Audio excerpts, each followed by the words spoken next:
Hi, I'm Vaishalee. Welcome to Vaishalee's Tips and Treats. If you like my recipes, do remember to give me a thumbs up and do subscribe to my channel if you haven't yet subscribed. So today I'm bringing to you a traditional Maharashtrian recipe, which is the poha. People in Bombay do make it a lot, have it for breakfast or an evening snack or a high tea. These days people don't want to eat fried snacks in the evening. So poha is a good option. It's light on the tummy because it's rice based, it's gluten free.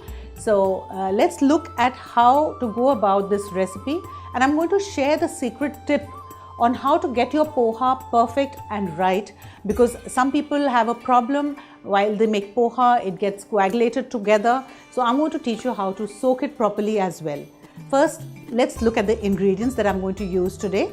I'm of course going to use the poha or chidwa. This is the pressed rice that is available in the market. You need a thicker variety which is called the mota poha or jada poha in Maharashtra. So you need a slightly thicker version of this pressed rice. In fact, sometimes I'm also using a red organic poha, which is made out of red rice. That turns out excellent as well. But for today, I've used the traditional white poha, and I'm going to show you how to make this. The thing is that I always love to incorporate a lot of vegetables in whatever I cook, because that adds the fiber and vitamin, makes it colorful, and it's good and healthy for the children. So traditionally, it's made with only onions and potatoes, and I'm going to add all these extra vegetables. So let's get started. So I was going to tell you how to soak the poha. So I've taken about 2 cups and I've washed it thoroughly with water, and then I have poured it into a sieve like this. So this is a broad sieve. This is the best that is to be used for making poha, because the poha spreads evenly in this and it drains the water completely. But even if you have the regular round bowl kind of a sieve, do put the poha in that. After thoroughly washing it with water, pour it into that and let it drain out for at least 20 minutes. So by the time the poha is draining out, you can chop all your vegetables and keep them ready, and by the time poha would be almost ready to use. This has been soaked for over an hour now. So what one does is, before using it, one just runs the fingers through so that there are no lumps formed in it. So this is how you would just lightly run your fingers through it and make it light and fluffy. Okay, but this is what we're going to use later, so I'm just going to keep it away for a bit right now. In the meanwhile, let's put the burner on.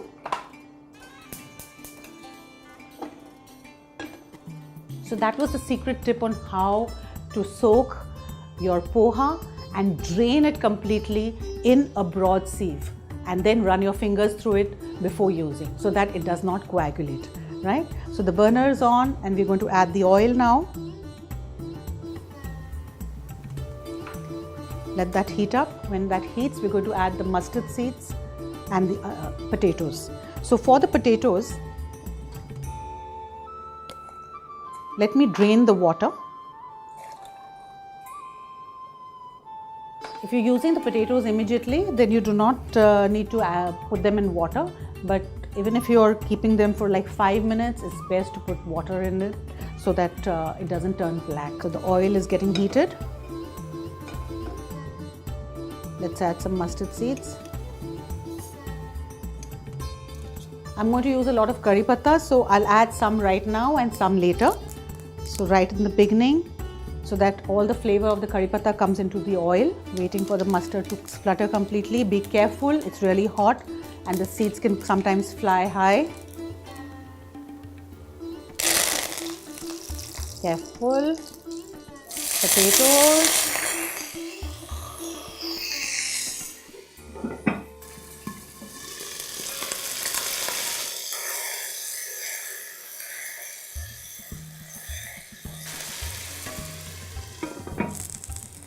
The potatoes take the longest to cook, so we add them first and the rest of the ingredients little later.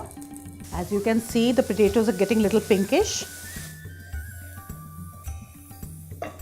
At this point, I'll add the onions.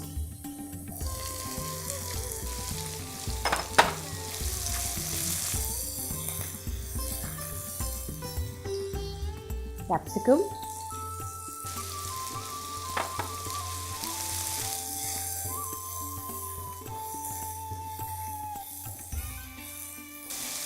let's saute this. Add the peas.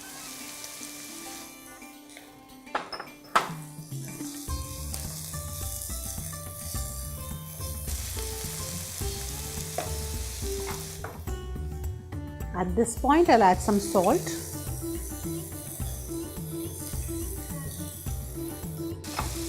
It helps the vegetables to cook faster. At this point, I'm going to add some more curry patta.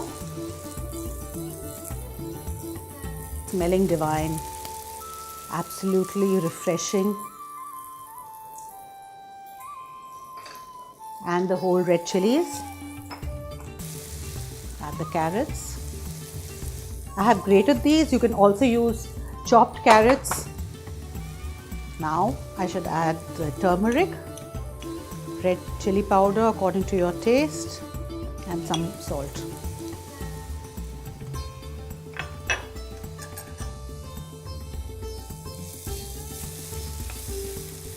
Just cover it for a few more minutes on low heat. So I think the vegetables must be done by now. Let's have a look.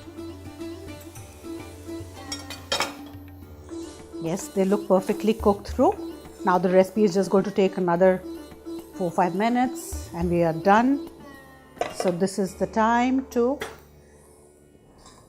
fluff up your poha like so. And what I like to do now is I add the lemon right now in the poha before adding it to the wok.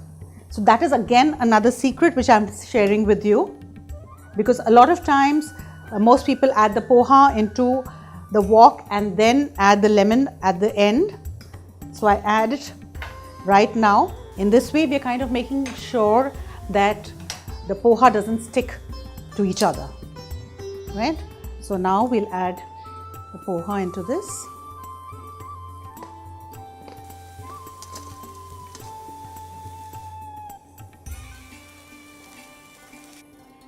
Just look at this gorgeous color.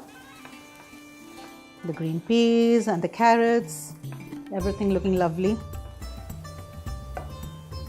I'm going to check the seasoning and turn off the fire.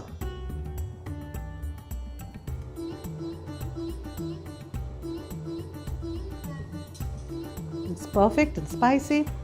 Tastes good. Turn off the flame. Add some peanuts and leave a few for the garnish.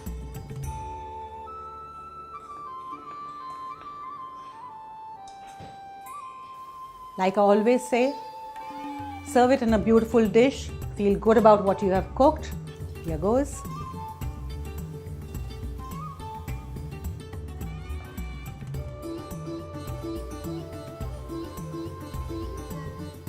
Garnish with some coriander.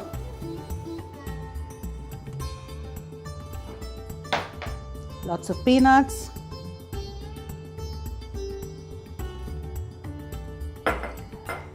And some bhujiya. Whenever you go to Indore, the poha that is served there is always served in a small bowl with some raw onions and bhujiya, and it tastes absolutely delicious. You can always squeeze some extra lime if you like. Delicious vegetable poha is ready for you to eat. Do try the recipe and give me a thumbs up if you like it. Don't forget to subscribe to my YouTube channel and like my Facebook page. Also follow me on Instagram, Vaishalee's Tips and Treats, for many more interesting recipes and excellent tips to get the recipe right. Don't forget Vaishalee's Tips and Treats.